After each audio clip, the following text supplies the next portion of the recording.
कहानी की शुरुआत हजारों साल पहले होती है, जहां एक लोहार अपने बेटे कनन को अपनी बनाई एक खास तलवार दिखा रहा था और उसका मानना था कि एक आदमी को सिर्फ अपनी तलवार पर ही विश्वास करना चाहिए।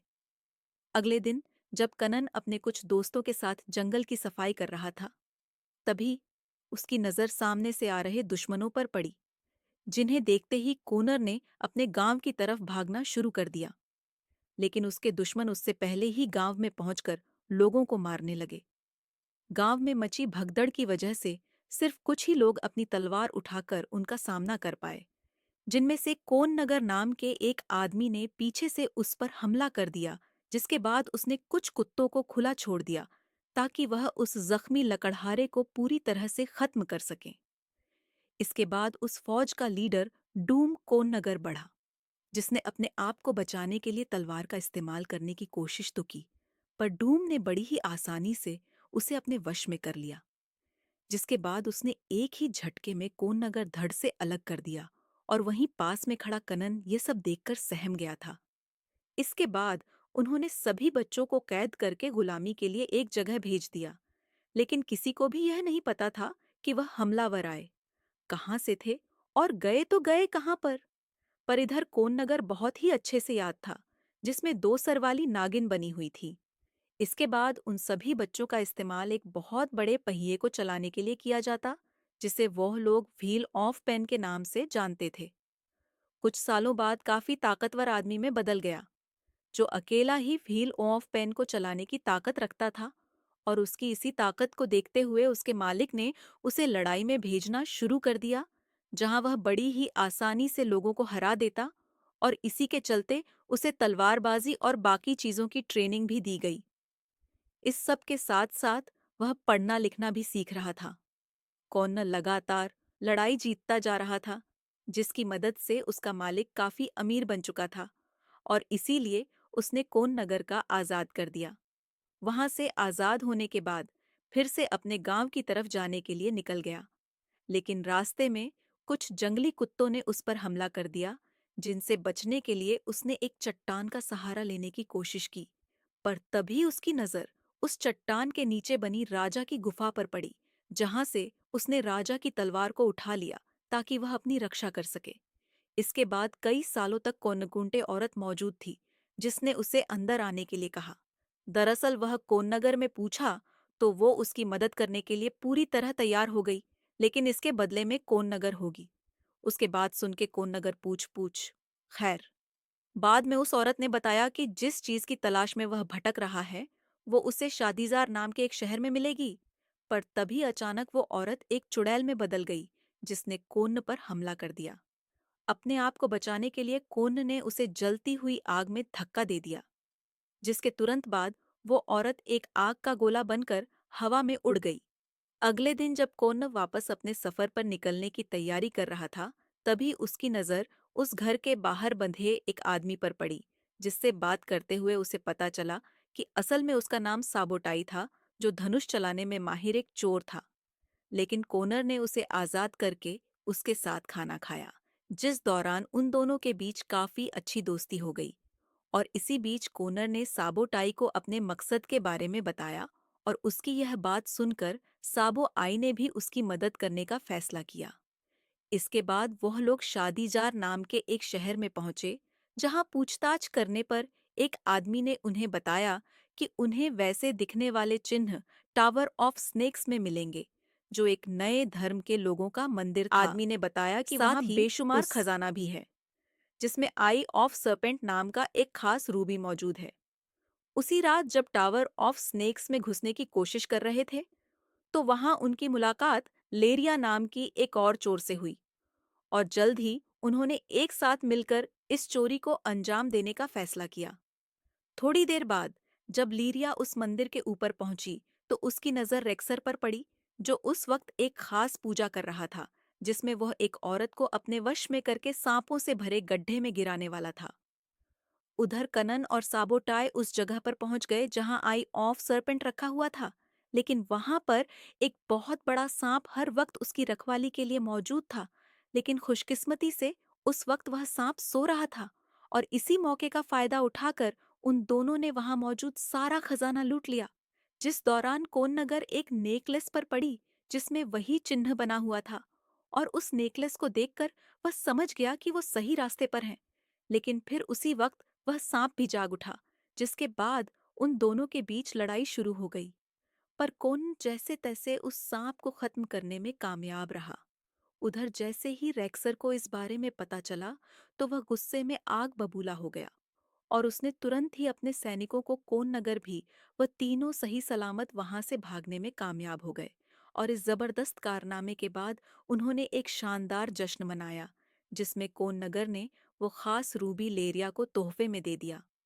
अगली सुबह कुछ सिपाही उन तीनों को उठाकर वहां के राजा ऑस्ट्रिच के पास ले गए, जिसने उन्हें बताया कि वह जानता है कि उन तीनों ने ही टावर ऑफ स्नेक्स में चोरी की है। उसकी यह बात सुनकर वो तीनों काफी ज्यादा डर गए, और तभी रिच ने उन्हें बताया कि उसके मन में रेक्सर और उसके साथियों के लिए कोई हमदर्दी नहीं है, क्योंकि उसकी खुद की बेटी का हिस्सा बन गई अजीब थी, से धर्म। जिसके चलते अब वो डूम नाम के एक आदमी की कट्टर भक्त बन चुकी थी। और इस वक्त वो टेम्पल ऑफ सेट नाम की एक जगह पर जा रही थी, जहां वो डूम से शादी करने वाली थी। और अब राजा चाहता था कि कोन नगर पैसे देने को तैयार था। थोड़ी थोड़ी देर बाद जब कनन और लेरिया एक साथ समय बिता रहे थे, तो लेरिया ने अपने प्यार का इजहार करते हुए कोन नगर चाहती। उसका मन तो सिर्फ कोन नगर दी, पर अंदर ही अंदर वो किसी भी तरह डूम से अपना बदला लेना चाहता था। अगली सुबह वो बाकियों से जल्दी उठकर अकेला ही टेम्पल ऑफ सेट के लिए निकल गया, और थोड़ी देर बाद वो एक ऐसी जगह पहुंचा जहां काफी सारे प्राचीन पत्थर पड़े हुए थे, और उनकी रखवाली के लिए अक्रो नाम का एक बूढ़ा जादूगर भी मौजूद था। उन दोनों में जल्द ही दोस्ती हो गई, जिसके बाद वह दोनों पूरी रात एक दूसरे से बातें करते रहे, जहां कोनर ने अक्रो को अपने मकसद के बारे में बताया, जिस पर अक्रो ने उसे चेतावनी देते हुए बताया कि डूम किसी भी मामूली इंसान से बहुत ज्यादा ताकतवर है। अगली सुबह कोनकुंटे घुस गया, पर थोड़ी देर बाद ही एक आदमी को उसके पास से वह चुराया हुआ नेकलेस मिल गया, जिसके बाद उसे मारते हुए डूम के सामने ले जाया गया, जहां डूम ने टावर ऑफ स्नेक में चोरी करने और उसके खास सांप को मारने के लिए कौन पर बहुत गुस्सा जाहिर किया। वहीं कनन ने भी अपने माता पिता की हत्या का इल्जाम डूम पर लगाया, और डूम का कहना था कि इतनी पुरानी बात तो मुझे याद ही नहीं है, और उसने अपने आदमियों से कहकर कोन नगर से बंधवा दिया, जिसके बाद कोननकुंटे ने के लिए छोड़ दिया गया। इधर कोन नगर पर होने वाली थी, पर कुछ ही दिनों बाद सबोटाज ने उसे बेहोशी की हालत में ढूंढ ही लिया, जिसके थोड़ी देर बाद लेरिया भी वहां पहुंच गई। वो चुपके से कनन को वहां से छुड़ाकर अकीर के घर तक पहुंच कनन गए। की हालत काफी खराब हो चुकी लेकिन थी तब, और इसीलिए लीरिया ने उसे सही करने के लिए आत्माओं की मदद लेने का फैसला किया, जिसके बदले में वे एक भारी कीमत चुकाने वाले थे। लेकिन इधर लेरिया अपने प्यार को बचाने के लिए किसी भी हद तक जाने को तैयार थी। और इसी के बाद अगले कुछ दिनों तक अकीर ने लगातार पूजा की, और साथ ही उसने कोन नगर कुछ दिनों बाद आखिरकार कोनकुंटे में उसका साथ नहीं छोड़ेगी, फिर चाहे उसे नर्क की गहराइयों से वापस ही क्यों ना आना पड़े। इसके बाद उन तीनों ने वापस टेम्पल ऑफ सेट में जाकर राजकुमारी को बचाने का फैसला किया, जिसके बाद वो डूम के सिपाहियों की तरह भेज बनाकर वहां से निकल पड़े। पीछे के दरवाजे से अंदर घुसते ही उन तीनों ने सिपाहियों को मारना शुरू कर दिया। थोड़ा अंदर जाकर उनकी नजर एक कमरे में पड़ी, जहां लीडर्स लोगों को मारकर खाते थे, और आखिरकार वह यास्मीन के कमरे में पहुंच ही गए। राजकुमारी यास्मीन उस वक्त डूम के पैरों में बैठी हुई थी, और तभी डूम ने अपनी असलियत भी बताई। असल में डूम कोई आम इंसान था ही नहीं, बल्कि वो एक इच्छाधारी नाग था, और अपनी बात को साबित करने के लिए उसने अपना रूप बदलकर भी दिखाया। पर तभी उन तीनों ने वहां मौजूद सभी सिपाहियों को मारना शुरू कर दिया, जिसके बाद वो तीनों यास्मीन को लेकर वहां से भाग गए। पर थोड़ी दूर जाते ही डूम ने एक बार फिर से उन्हें पकड़ लिया, और इस बार उसने उनके ऊपर एक जिंदा सांप से बने तीर से हमला किया, जो सीधा जाकर लेरिया को लगा।